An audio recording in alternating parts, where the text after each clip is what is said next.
एक अरबती द्वारा स्थापित एक और भारतीय एयरलाइन हमेशा के लिए बंद होने की कगार पर है। मई में दिवालियापन संरक्षण में प्रवेश करने के बाद एक उद्धारकर्ता को आकर्षित करने की कोशिश की गई है और अब तक असफल रही है। गो एयरलाइंस इंडिया लिमिटेड की संभावनाएं धूमिल होती जा रही है। मुख्य कार्यकारी अधिकारी कौशिक खोना ने नवंबर के अंत में यह कहते हुए पद छोड़ दिया कि वह वाहक को दोबारा उड़ान नहीं दिला सकते और कर्मचारियों को 6 महीने से भुगतान नहीं किया गया है। गो फ्लाइट अटेंडेंट और पायलट कहीं और नौकरी तलाश रहे हैं। इस बीच दिवालिया समाधान प्रक्रिया के तहत गो के एकमात्र संभावित खरीदार जिंदल पावर लिमिटेड ने बोली न लगाने का फैसला किया है। स्थानीय मीडिया ने बताया कि जिंदल गो के मूल्य का आकलन नहीं कर सका क्योंकि यह स्पष्ट नहीं है कि उसके पास कितने विमान होंगे। विमानन नियामक के संकेत के बाद कि उसके विमान को पट्टादाताओं को वापस कर दिया जाना चाहिए। गो, जिसके 54 एयरबस एसई 320 नियो जमीन पर फंसे हुए हैं, ने टिप्पणी के अनुरोधों का जवाब नहीं दिया। जिंदल ने भी टिप्पणी के अनुरोधों का जवाब नहीं दिया। यदि गो हमेशा के लिए बंद हो जाती है तो यह इस सदी में ऐसा करने वाली 12वीं भारतीय एयरलाइन होगी, बावजूद इसके कि उसके दरवाजे पर एक विशाल और तेजी से बढ़ती मोबाइल आबादी है। गो के समर्थकों ने विशेष रूप से ईंधन पर अत्यधिक उच्च लागत के साथ परिचालन की चुनौती के बारे में बात की और साथ ही कम कीमत वाले किराए की पेशकश करने की आवश्यकता बताई। आगे क्या? जेट एयरवेज इंडिया लिमिटेड के दिवालिया मामले में कुछ परिचालन लेनदारों का प्रतिनिधित्व करने वाले वकील संदीप बजाज ने कहा, गो के लेनदार, जिनमें राज्य संचालित central bank of India, bank of Baroda और डॉयचे बैंक एजी शामिल है, टुकड़ों में संपत्ति बेच सकते हैं।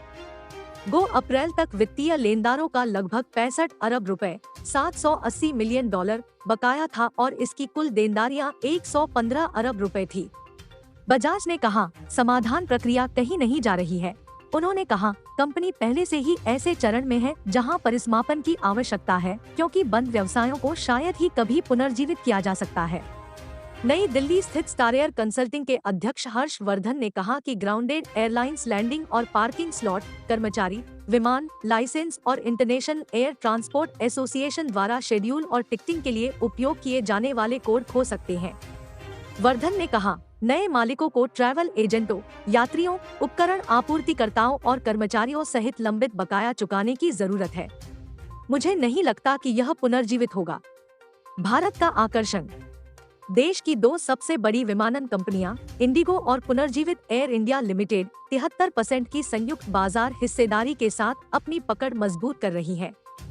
उन्होंने इस साल एयरबस और बोइंग कंपनी से 900 से अधिक नए विमानों के लिए रिकॉर्ड ऑर्डर दिए।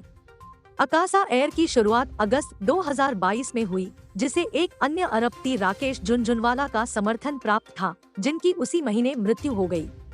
1 साल से थोड़ा अधिक समय बाद इसकी बाजार हिस्सेदारी लगभग 4% है, जो प्रति माह 1.5 मिलियन से अधिक यात्रियों को ले जाती है। कई अन्य लोगों ने संघर्ष किया है। पूर्व अरबपति विजय माल्या ने 2003 में किंगफिशर एयरलाइंस लिमिटेड की स्थापना की, लेकिन 86 अरब रुपए के कर्ज के कारण 2012 में इसने उड़ान बंद कर दी। कथित वित्तीय धोखाधड़ी के आरोपों का सामना करने के लिए भारतीय अधिकारी अभी भी माल्या को लंदन से प्रत्यर्पित करने की कोशिश कर रहे हैं। उनके वकीलों ने कहा है कि भारत लौटने के आदेश में सबूतों की अनदेखी की गई और उन परिस्थितियों को गलत समझा गया जिनके कारण किंगफिशर का पतन हुआ। दक्षिण भारत स्थित एयर कोस्टा 2017 में बंद हो गया। जेट एयरवेज, जो कभी भारत का दूसरा सबसे बड़ा वाहक था और पूर्व अरबपति नरेश गोयल के स्वामित्व में था, 2019 में परिचालन रोकने के बाद खुद को पुनर्जीवित करने के लिए संघर्ष कर रहा है। दुबई स्थित मुरारी लाल जालान और कालरॉक कैपिटल मैनेजमेंट लिमिटेड के अध्यक्ष फ्लोरियन फ्रिट्ज ने सितंबर में कहा था कि उन्होंने जेट में 3.5 अरब रुपए का निवेश किया है, जो अदालत द्वारा अनुमोदित समाधान योजना की वित्तीय आवश्यकताओं को पूरा करेगा। हालांकि वे अगले साल जेट को फिर से शुरू करने का इरादा रखते हैं, लेकिन एयरलाइन को अभी तक सौंपा नहीं गया है। वापस जाएं। गो की स्थापना 2005 में अरबपति नुस्ली वाडिया के वाडिया ग्रुप द्वारा की गई थी, जो ब्रिटानिया इंडस्ट्रीज लिमिटेड और Bombay dyeing and manufacturing company भी चलाता है। वाडिया पाकिस्तान के संस्थापक मोहम्मद अली जिन्ना के पोते हैं।